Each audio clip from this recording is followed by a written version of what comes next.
Di Tuhan. Shalom Bapak Ibu Saudara yang dikasihi oleh Tuhan. Kiranya kasih dan anugerah Tuhan turun atas kita sekalian pada pagi hari ini dimanapun kita berada. Puji Tuhan. Kita bersyukur bahwa di tengah beberapa kota yang masih merah, bahkan mungkin Jawa Timur yang cukup banyak, cukup pesat, tetapi bagian yang lain dari kota-kota di Indonesia yang tadinya merah telah menjadi hijau. Dan berdoa supaya gereja tidak menjadi klaster baru untuk penyebaran pandemi ini, tetapi gereja menjadi tempat pemberitaan kabar baik itu, sukacita, bahwa di tengah kesulitan dan tantangan, di tengah perhambaan dosa yang lebih mengerikan daripada pandemi ini, gereja menyuarakan kebenaran dan terangnya dan memperagakan kehidupan Kristus. Anda dan saya adalah gerejanya Tuhan, bukan gedungnya. Puji Tuhan. Kita mau lanjutkan kembali kebenaran bagian yang ketiga, dan ini adalah bagian yang terakhir dari Daniel pasal yang kelima. Ketika kita membaca kitab Daniel sampai kepada pasal yang kelima, atau bahkan nanti pasal 7 dan pasal 9, kita dapati banyak sekali hal-hal yang menjadi sebuah pesan yang tersembunyi bagi orang di zaman itu. Tetapi bagi kita yang telah melewatinya, sebagian telah genap, tetapi juga masih ada yang termeterai, tersembunyi, dan harinya akan datang di depan kita. Jadi apa yang kita pelajari kemarin ada dua hal. Yang pertama dari adanya jari-jari Allah yang menulis di dinding istana itu. Yang pertama ada penghakiman atas keangkuhan manusia, atas kecongkakan dan kesombongan. Yang kedua bahwa setiap nubuat-nubuat yang disampaikan oleh para nabi adalah kebenaran yang pada waktunya digenapi dengan sempurna. Apa yang disampaikan Daniel juga pada malam hari itu terjadi seketika. Ada yang harus menunggu beberapa waktu, tetapi beberapa juga langsung terjadi pada saat firman itu disampaikan. Jadi kita harus membaca Alkitab baik sebagai sebuah peristiwa yang sudah berlaku, karena sejarah juga penting untuk mengajar kita. Tetapi masih banyak hal-hal yang juga tersembunyi. Peristiwa-peristiwa yang akan datang. Yang kita perlu gali, meneliti di dalam pertolongan penyertaan Roh Kudus, Guru yang agung itu. Sehingga kita mengerti bukan saja yang tersurat dalam kitab suci, tetapi makna yang tersirat di dalamnya. Seperti hanya Daniel, seorang yang diurapi Roh Allah yang kudus, yang dalam pemahaman orang-orang di zaman itu dipenuhi dengan roh dewa-dewa yang kudus. Maka hanya orang yang dipenuhi dengan Roh Kudus, dituntun oleh kudus, Roh Kudus, membaca, dia bisa mengerti kebenaran firman Allah. Sebab manusia dunia tidak mengerti kebenaran firman Allah. Jadi saya dan saudara adalah gerejanya. Di dalam kita ada Roh Kudus, Guru yang agung itu. Biar kita terus menerus bersandar, berharap, dan dia akan menuntun kita pada seluruh kebenaran. Pagi ini kita akan menyelesaikan bagian yang ketiga ini. Karena jari-jari di dinding istana ini juga bicara tentang penampian, pemisahan. Mari kita kembali membaca lebih dahulu Daniel pasal 5. Karena 1 minggu telah membuat kita bisa lupa. Daniel pasal 5 ayat 22 dan 23 dan seterusnya sampai ayat yang ke-28. Tetapi tuanku Belsyazar, anaknya, tidak merendahkan diri walaupun tuanku mengetahui semuanya. Dan tuanku meninggikan diri terhadap yang berkuasa. Dan seterusnya. Dengan cara apa meninggikan diri? Saya memotong di situ. Dengan cara menyuruh membawa perkakas yang kudus, yang diambil oleh Nebukadnezar leluhurnya, Untuk dipakai bukan untuk memuliakan Allah, tetapi untuk melakukan pesta pora, dan itu sebuah penghinaan kepada Tuhan Allah, penguasa semesta alam. Sebab itu, ia menyuruh punggung tangan itu dan dituliskanlah tulisan ini.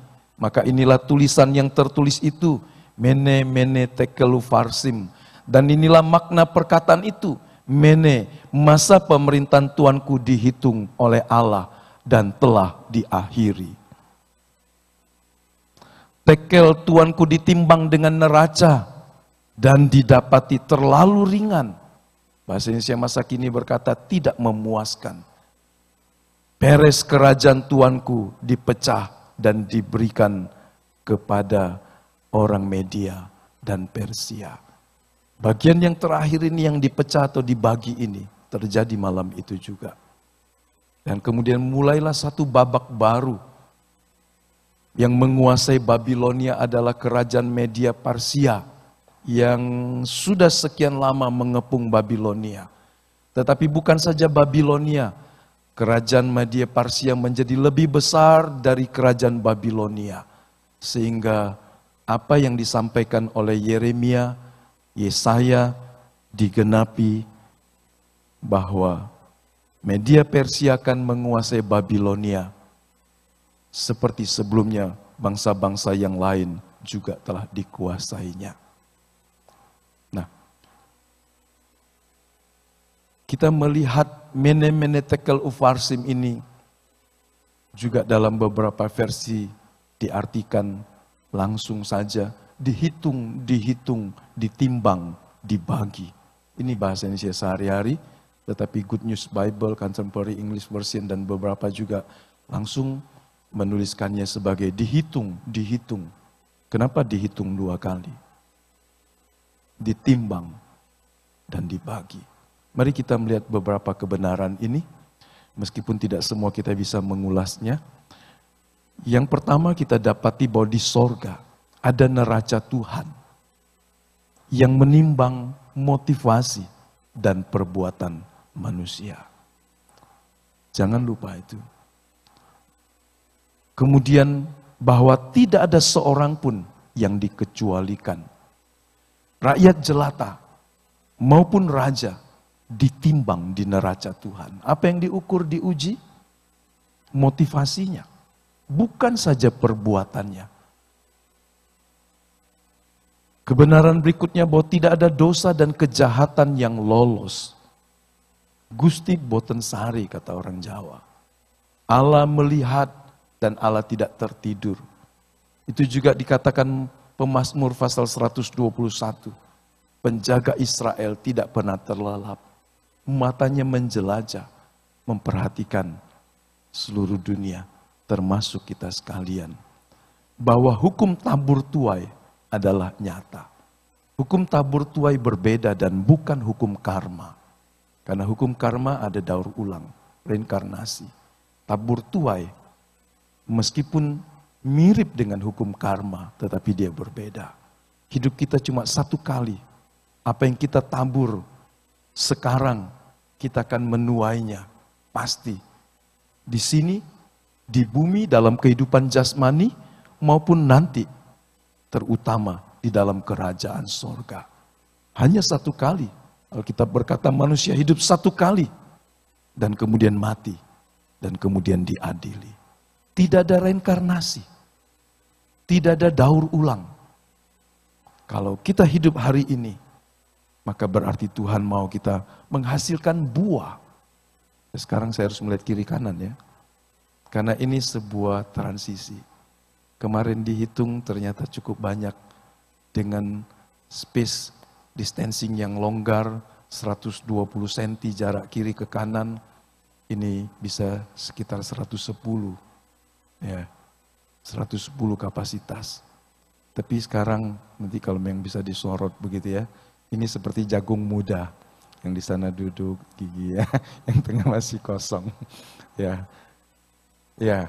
Tetapi ini sebuah formasi yang mematuhi protokol kesehatan.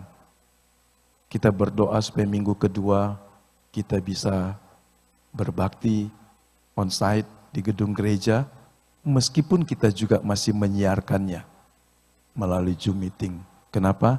Karena pasti ada orang yang tidak bisa. Mungkin karena usia, karena hal yang lain. Tapi yang bisa kita akan datang. Kenapa tidak minggu pertama? Sepertinya terlalu dekat. Karena lebih banyak hal-hal yang sifatnya psikologi. Ya kan?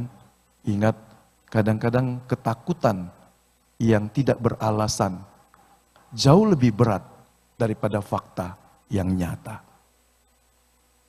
Kalau kita hidup dalam ketakutan dan kebimbangan, setelah kita memenuhi semua protokol kesehatan, setelah kita menjaga imunitas diri, setelah kita berperilaku yang sehat, masih Anda juga takut, berarti Anda harus menyerahkan hidupmu kepada Tuhan.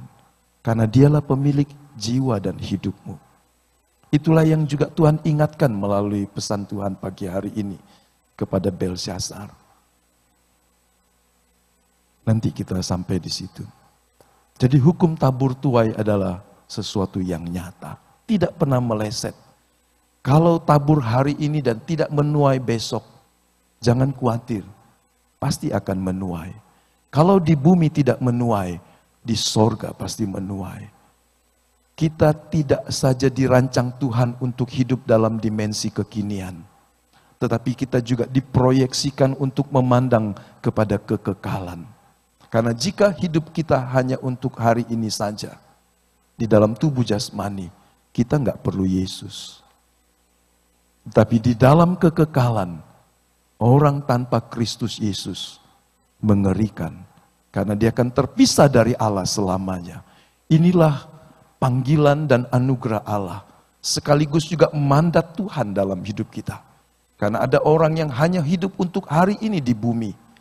Besok dan di bumi. Lusa di bumi, 10 tahun lagi di bumi, 50 tahun lagi di bumi. Dia tidak pernah berpikir kekekalan. Padahal mungkin belum tentu dia hidup 50 tahun lagi, 100 tahun lagi. Untuk itulah Kristus datang, memberikan apa yang dunia tidak bisa berikan kepada manusia.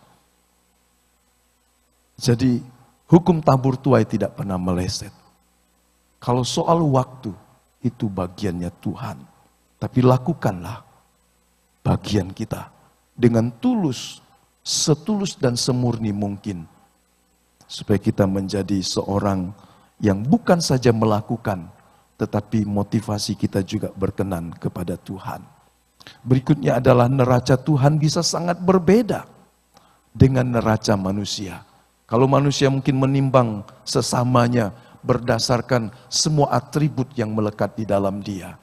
Jabatannya, lahirianya, bentuk fisiknya, kelengkapan-kelengkapan yang bergantungan di dalam dia. Beberapa orang memamerkan jarinya karena di dalamnya, di jarinya dipenuhi dengan berlian-berlian, memamerkan semuanya. Dan dia berkata, tubuhku ini memanggul sekian miliar. Wow. Ya, kemudian kita mungkin silau kalau melihat ada batu berlian yang besar di jari-jarinya. Ya kan? Kita silau dengan merek pakaiannya, kita silau dengan merek handphonenya, silau dengan merek kacamatanya, silau dengan jasnya, silau dengan semua perlengkapan yang ada dalam tubuh jasmaninya. Kemudian kita mengangkat tinggi dan menempatkan dia begitu berbobot. Apalagi mungkin melihat gelar akademisnya, jabatannya, tanggung jawabnya di perusahaan, di kantor, dan sebagainya. Tetapi bisa saja apa yang dilihat hebat menurut manusia, berbeda dengan Tuhan. Sungguh berbeda. Jadi, neraca Tuhan yang menguji setiap manusia sampai kedalaman hati, tidak sama dengan apa yang manusia umumnya pikirkan. Hiduplah menurut pengertian ini, sehingga kita tidak menilai seseorang berdasarkan lahirianya. Tetapi seperti Tuhan, kita bisa melihat hal-hal yang ada di dalam manusia seseorang. Nah, mari kita masuk. Yang pertama, bahwa neraca Tuhan menimbang setiap motivasi dan perbuatan manusia. Tuanku ditimbang dengan neraca dan didapati terlalu ringan.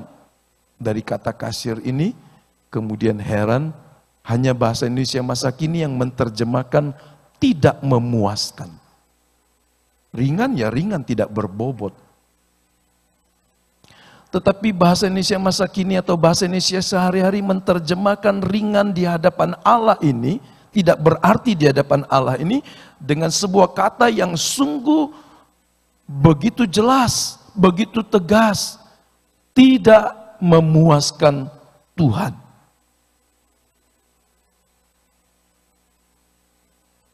Jadi bobot raja yang mewarisi kekuasaan dari Belsasar maupun ayahnya, meskipun dia membanggakan dan orang membanggakannya, mengadakan pesta dengan mengundang 1.000 orang, begitu meriah dan mewah. Bagi orang dia hebat, bagi banyak bangsa kerajaannya hebat dan besar. Tapi bagi Tuhan terlalu ringan. Hidup Belsasar tidak memuaskan Tuhan. Mari kita melihat mengapa tidak berbobot, terlalu ringan, sama dengan tidak memuaskan Tuhan. Pernahkah kita berpikir bahwa tidak berbobot, terlalu ringan kualitas rohani Anda bisa membuat Tuhan tidak puas akan engkau? Pernahkah kita berpikir kehidupan yang kita jalani dengan semua yang kita kejar dan kumpulkan setiap hari, yang mungkin menjadi impian banyak manusia di bumi, ternyata tidak membuat Anda memuaskan Tuhan?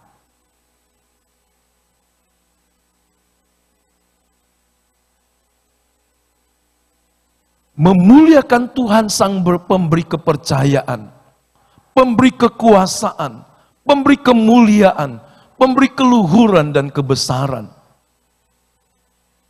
Daniel membandingkan Belsasar yang terlalu ringan ini, yang tidak memuaskan Tuhan ini, dengan leluhurnya. Ini bukan bapaknya, karena sejarah mengatakan ini leluhurnya. Meskipun digunakan kata bar, tidak selalu berarti anak, tetapi bisa cucu dan pewarisnya. Saya bacakan Daniel pasal 5 ayat 18. Ya Tuanku Raja Allah yang Maha Tinggi telah memberikan kekuasaan sebagai Raja, kebesaran, kemuliaan dan keluhuran kepada Nebukadnezar ayat Tuanku. Kata ayat Tuanku ini sebetulnya lebih cocok kakek. Ya. Dan karena kebesaran yang telah diberikannya kepadanya.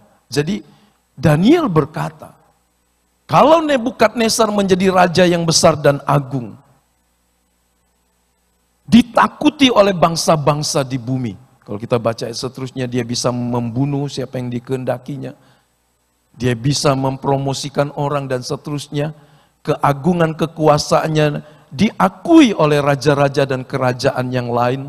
Tetapi sumbernya tidak datang dari dirinya sendiri.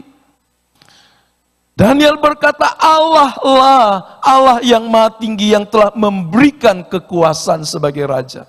Memberikan kebesaran dan kemuliaan dan keluhuran.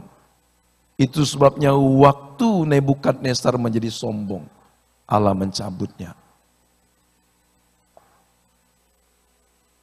Tetapi Tuanku Belsasar anaknya tidak merendahkan diri, walaupun Tuanku mengetahui semuanya ini. Dia sudah tahu semua. Waktu Nebukadnezar menjadi sombong, di saat dia melihat dan membayangkan keagungan kerajaan Babilonia yang besar itu, tiba-tiba dia menjadi seperti orang yang tidak waras. Kemudian dia berperilaku seperti hewan, makan rumput, minum embun, dia tersingkirkan dari kehidupan normal. Berapa lama? Sampai dia mengakui bahwa Allah pencipta langit dan bumi, daripadanya lah semua berasal. Dan dia harus tunduk menghormati Tuhan. Pada waktu itu Tuhan mengembalikan akal budinya.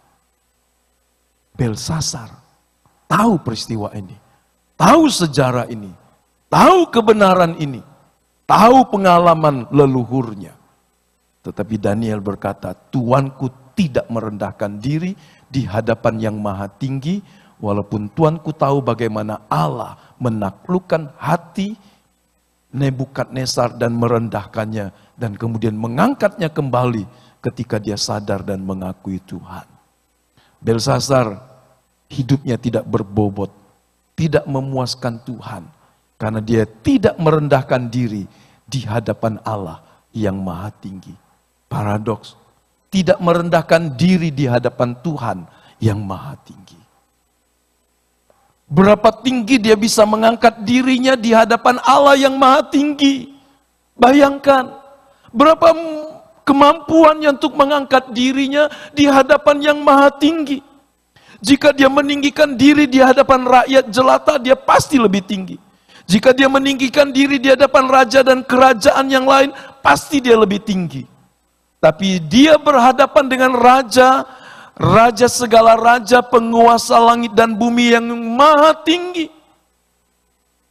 Terlalu kecil, terlalu hina untuk membandingkan dirinya dengan yang maha tinggi. Tapi ini tidak membuat dia sadar dan merendahkan diri. Perhatikan manusia. Begitu kecilnya sebetulnya dan lemahnya. Tapi banyak manusia tidak mau merendahkan diri di hadapan Allah yang maha tinggi. Keangkuhan, kesombongan, kepercayaan diri yang terlalu berlebihan, yang melenceng dari yang seharusnya. Itu salah satu penyebab manusia tidak mau merendahkan diri di hadapan Allah yang maha tinggi. Jadi dia bukan saja tidak merendahkan diri, tetapi justru meninggikan dirinya. Karenanya metafora dari Raja Babilonia seringkali juga dipakai untuk mengingatkan kita tentang Lucifer, yang ingin meninggikan dirinya di hadapan Allah yang maha tinggi. Dan kemudian Tuhan melemparkannya ke bawah. Ini hal yang membuat Belsasar menjadi seorang raja yang diberikan mandat dan tidak memuaskan Tuhan. Apa yang Tuhan beri kepada kita adalah sebuah kepercayaan. Dan di dalamnya ada sebuah penugasan untuk kita melakukannya. Sebab satu hari Tuhan juga akan mengukur kita. Setiap kita yang menerima banyak dituntut banyak. Jika Anda merasa Anda mempunyai 5 talenta yang dipercayakan Tuhan, mari kita mengembangkannya. Amin Bapak Ibu. Ya, saya juga harus noleh kiri kanan. Karena melebar begitu ya. Ya. Kalau saya lurus saja melihat Bapak Ibu di kamera, nanti yang lain tidak merasa hadir di gereja. Ya. Tuanku meninggikan diri terhadap yang berkuasa di sorga dengan cara menghinanya. Berkakas dari bait suci yang dibawa oleh orang tua Tuanku, lalu Tuanku serta para pembesar Tuanku, para istri dan para gundik Tuanku telah minum anggur dari perkakas itu. Tuanku telah memuji-muji dewa-dewa dari perak dan emas, dari tembaga, besi, kayu, dan batu yang tidak dapat melihat dan yang tidak dapat mendengar atau mengetahui. Dan Tuanku tidak memuliakan Allah yang menggenggam nafas Tuanku dan menentukan segala jalan Tuanku. Jadi Belsasar meninggikan diri di hadapan Allah yang maha tinggi dan menghina dia, Allah yang besar itu, dengan cara menyamakan Allah itu dengan dewa-dewa yang mati, bahkan merendahkannya. Perabotan yang kudus, yang kalau kita membaca kitab Imamat, kita menemukan maupun kitab Keluaran, Tuhan mengatur supaya yang hanya bisa membereskan dan kemudian mengemasnya sebelum dibawa oleh Bani Kehat hanya imam-imam saja. Itu peralatan yang dikuduskan, bukan karena materinya terbuat dari emas murni, tetapi alat itu dikhususkan untuk dipakai melayani Tuhan. Itu seperti pesan Paulus kepada Timotius, kalau orang menyucikan dirinya dari hal yang jahat, dia dipandang layak untuk dipakai tuannya bagi tujuan-tujuan yang mulia. Kita tanah liat, tetapi di dalam kita ada roh Allah. Dan kalau manusia batin yang membuat kita kudus ini,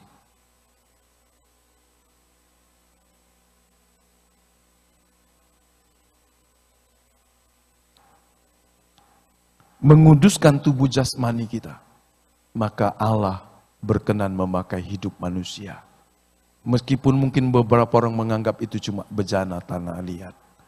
Tetapi bejana tanah liat ini, tubuh jasmani, yang juga bisa menjadi pabrik dosa kalau dirangsang terus. Dia juga bisa menjadi alat kebenaran kalau dia memberikan hidupnya dikuduskan oleh Tuhan. Jadi Tuhan memakai kehidupan kita. Meskipun hidup kita bukan berasal terbuat dari emas. Tapi metafora yang dipakai, bagaimana peralatan itu dikuduskan untuk tujuan yang mulia. Tuhan ingin berkata bahwa kita adalah alat dalam tangan Tuhan untuk mencapai tujuan yang Dia tetapkan. Nah, kita sampai pada kebenaran ini, pelajaran penting buat kita, gereja Tuhan di masa kini. Mengulang lagi seperti tadi, bagaimana bobot kita di neracanya Tuhan. Kita tidak tahu, tapi setidaknya kita bisa dengan jujur melihat ke dalam, dengan pertolongan Roh Kudus, dengan kepekaan dan kerendahan hati, seberapa berbobotnya Anda di hadapan Tuhan.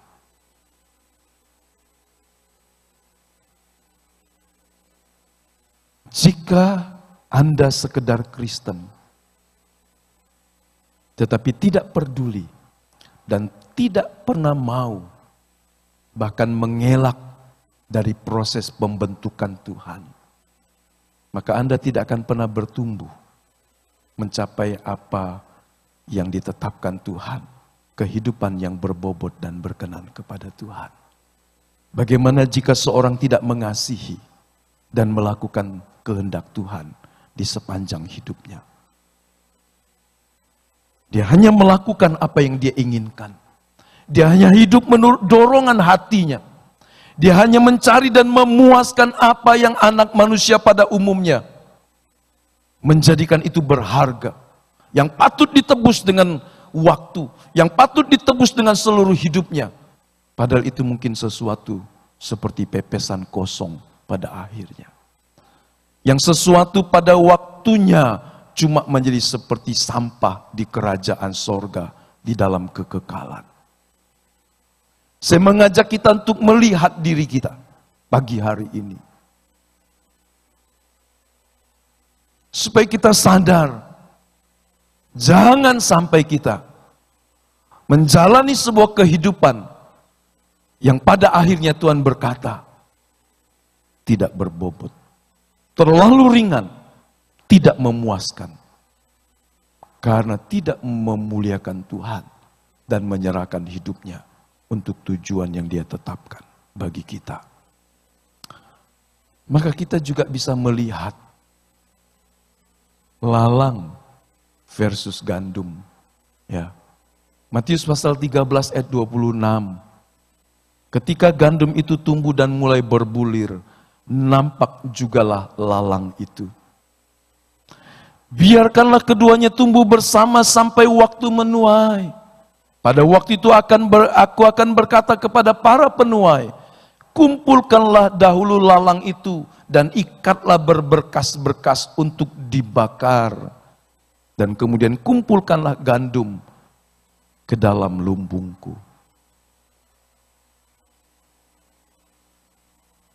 Lalang dan gandum yang hidup di satu lokasi yang sama Pada waktu tertentu sulit untuk membedakannya. Ada keserupaan, ada kemiripan meskipun tidak sama. Yang membedakannya adalah lalang menghasilkan bunga-bunga saja. Tapi gandum menghasilkan buah, biji-bijian yang berguna. Dia memenuhi tujuan untuk apa dia ditanam, menghasilkan biji-bijian untuk memberi makan bagi manusia dan yang lainnya. Lalang cuma berguna akarnya saja untuk panas dalam. Ya, ternyata ada gunanya juga lalang. Kalau kita tahu bahwa tradisional punya resep, salah satunya adalah akar alang-alang. Ya. Tapi jangan berkata, aku jadi lalang saja. Toh ada guna juga. Tidak. Anda tidak dilahirkan, tidak ditebus oleh Kristus untuk sekedar jadi lalang. Anda bukan lalang, Anda adalah gandum. Yang yakin bahwa dirinya adalah gandum berkata, puji Tuhan, amin. Aku gandum, bukan lalang. Meskipun lalang ada manfaatnya. Setuju Bapak Ibu? Ya, orang berdosa juga ada manfaatnya bagi kerajaan Allah. Kadang-kadang orang berdosa, orang jahat juga dipakai Tuhan untuk memurnikan hidup kita. Tapi Anda nggak perlu menjadi alat Tuhan dengan cara menjadi orang berdosa. Kalau kita bicara bukan saja lalang dan gandum, tapi sekarang masuk lebih dalam. Dua gambar ini mirip.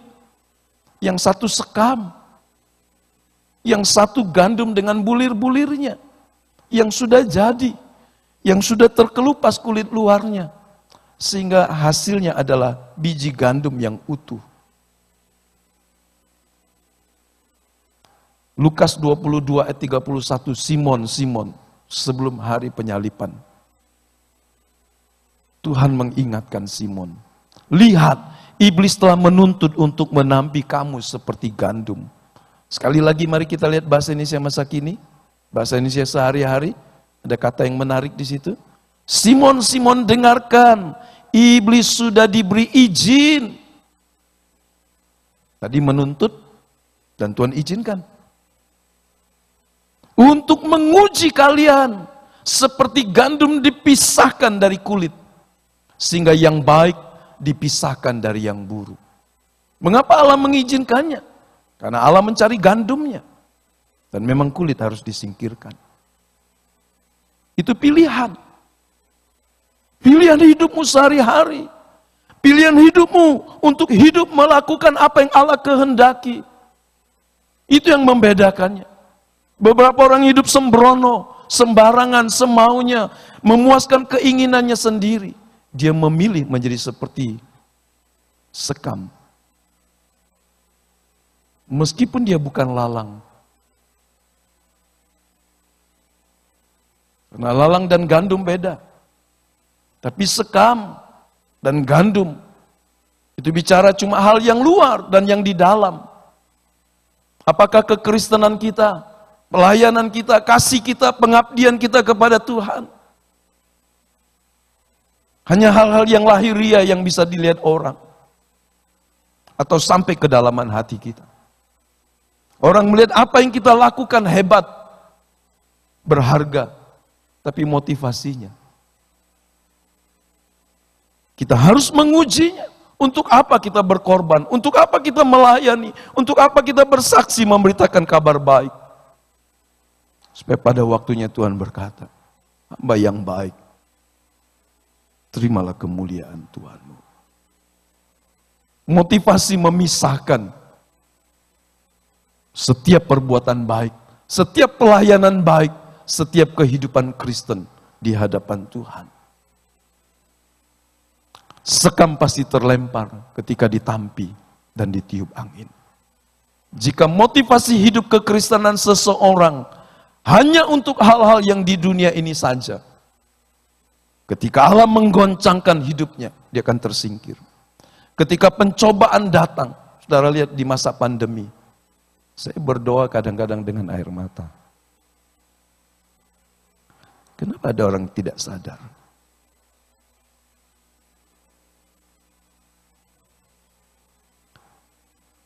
Setelah kesulitan yang hebat, kenapa orang tidak makin cinta Tuhan?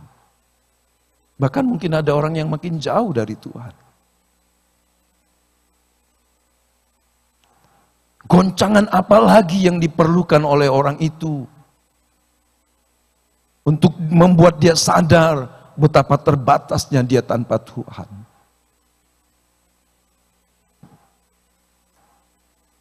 Jika pandemi ini tidak cukup untuk menampi Anda, untuk keluar menghasilkan gandum, mungkin harus menunggu masa-masa yang lebih sulit lagi. Ada orang bahkan di ujung maut pun hidupnya menjauh dari Tuhan. Seharusnya Tuhan yang mengizinkan semua tantangan dan kesulitan ini membuat kita makin mengasihi dan melekat kepada Tuhan. Satu ayat terakhir. Mungkin Anda tetap kuat. Puji Tuhan. Inilah doa Tuhan. Ini juga doa saya. Ini doa kita semua. Tuhan katakan begini kepada Petrus. Tetapi aku telah berdoa untuk engkau supaya imanmu jangan gugur. Saya bersyukur di antara kita masih banyak orang-orang yang setia. Mengasihi Tuhan, melakukan kehendak Tuhan di tengah kesulitan hidupnya. Dan Allah memperhitungkannya. Tuhan berdoa, Tuhan menghendaki supaya iman kita tidak gugur ketika digoncangkan. Dan pesan yang tidak kalah pentingnya adalah, jikalau engkau sudah insaf, kuatkanlah saudara-saudara. Tugas kita yang masuk dalam penampian ini untuk mengingatkan orang-orang yang tergoncang dan mungkin berterbangan imannya kemana-mana. Tugas kita lah hari-hari ini untuk menjadi alat Tuhan, menguatkan orang-orang yang lemah, membawa kembali orang-orang berdosa kepada Tuhan. Karena Tuhan ingin gudangnya penuh dengan gandum.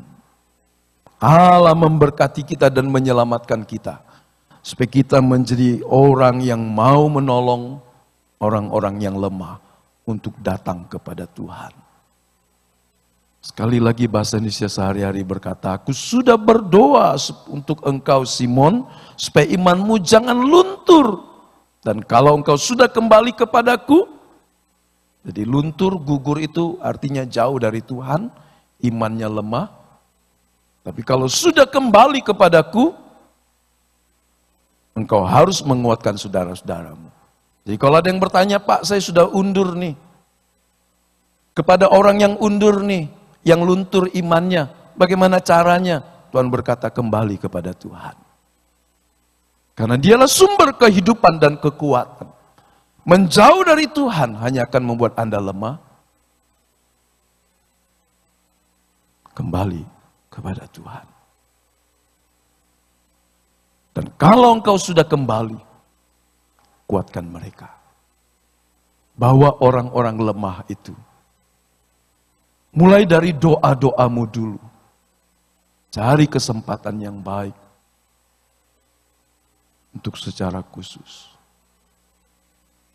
Sediakan waktu. Supaya mereka bisa kembali kepada Tuhan. Allah memerlukan Anda untuk menolong mereka. Haleluya. Mari kita berdiri. Amin buat firman Tuhan.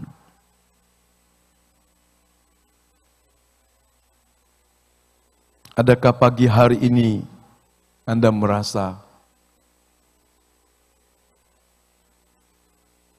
kehidupan menjadi begitu berat? Apakah ini sebuah goncangan yang hebat yang membuat imanmu goyah? Kabar baiknya adalah bahwa Tuhan menghendaki dan Tuhan terus berdoa supaya kita tidak gugur, supaya iman kita tidak luntur. Dan Dia mau kita menjadi berkat, menolong mereka yang lemah. Kalau Anda mau memenuhi panggilan Tuhan ini di tempatmu, katakan kepada Tuhan, ini aku Tuhan, tolong hamba-Mu, tolong anak-Mu ini. Haleluya. Bapa, ini doa kami di hadapan-Mu pagi ini. Biarlah kami dapat menangkap pesan-Mu, kehendak-Mu melalui peristiwa kehidupan yang kami alami. Bukan saja kami, tetapi seluruh bangsa di muka bumi ini, sebagian besar mengalaminya. Dan kami tahu betapa terbatasnya dan lemahnya manusia. Kami hanya menjadi kuat, dan selalu akan kuat dalam menjalani hidup selama kami kembali dan bergantung kepada Tuhan. Kami ingin apa yang kami lakukan menjadi sebuah taburan yang pada waktunya di bumi, terutama di sorga, kami akan menuainya. Tuhan, kuatkan kami sekalian untuk terus mengasihi-Mu, melakukan kehendak-Mu, memuliakan Engkau, bukan saja dengan bibir lidah kami, tetapi dengan melakukan apa yang menjadi kehendak-Mu dalam hidup kami. Supaya kami menjadi berkat, menjadi tangan yang terulur bagi sesama kami, menjadi kaki yang melangkah buat mereka. Memberikan waktu kami, hati kami, hidup kami, untuk menjadi alat yang dipakai Tuhan. Engkau melihat setiap kami, baik yang ada di ruangan ini, maupun di rumah kami masing-masing. Di Batu Raja, di kota-kota yang lain, di pulau-pulau yang lain. Kami berdoa biarlah Tuhan memberkati, menjadikan kami semakin memahami dan hidup di dalam kebenaran dan kehendak-Mu. Karena kami tahu hidup kami singkat dan terbatas. Pengembara yang pada akhirnya akan kembali ke rumah Bapa. Supaya bila hari itu tiba, kami menjadi seorang yang menyelesaikan panggilan Tuhan dalam hidup kami. Kami berdoa buat anak-anak kami, generasi muda, generasi-generasi yang masih kecil. Mampukan kami untuk menjadi teladan dan mendidik mereka melalui kehidupan yang menghasilkan buah dan menyukakan Tuhan. Supaya mereka juga dapat mengasihi Tuhan dengan segenap hidup mereka, ya Bapak. Terima kasih banyak Bapak. Terima kasih. Kami persembahkan hidup kami, syukur kami, sebab dari Tuhanlah segala sesuatu, dan kepada Tuhan kami persembahkan ucapan syukur dan pengagungan. Ini doa kami. Terpujilah Tuhan. Kekasih-kekasih Tuhan, terimalah berkat dari Allah Bapa, kasih dan anugerah dari Tuhan kita Yesus Kristus, persekutuan penyertaan pengurapan Roh Kudus, memampukan kita untuk melakukan kehendak Allah, menghasilkan kehidupan yang berbuah dan memuaskan hati Tuhan, sampai pada akhirnya Dia membawa kita masuk ke rumahnya yang kekal di sorga yang mulia, selamanya bersama Tuhan. Haleluya, haleluya, amin.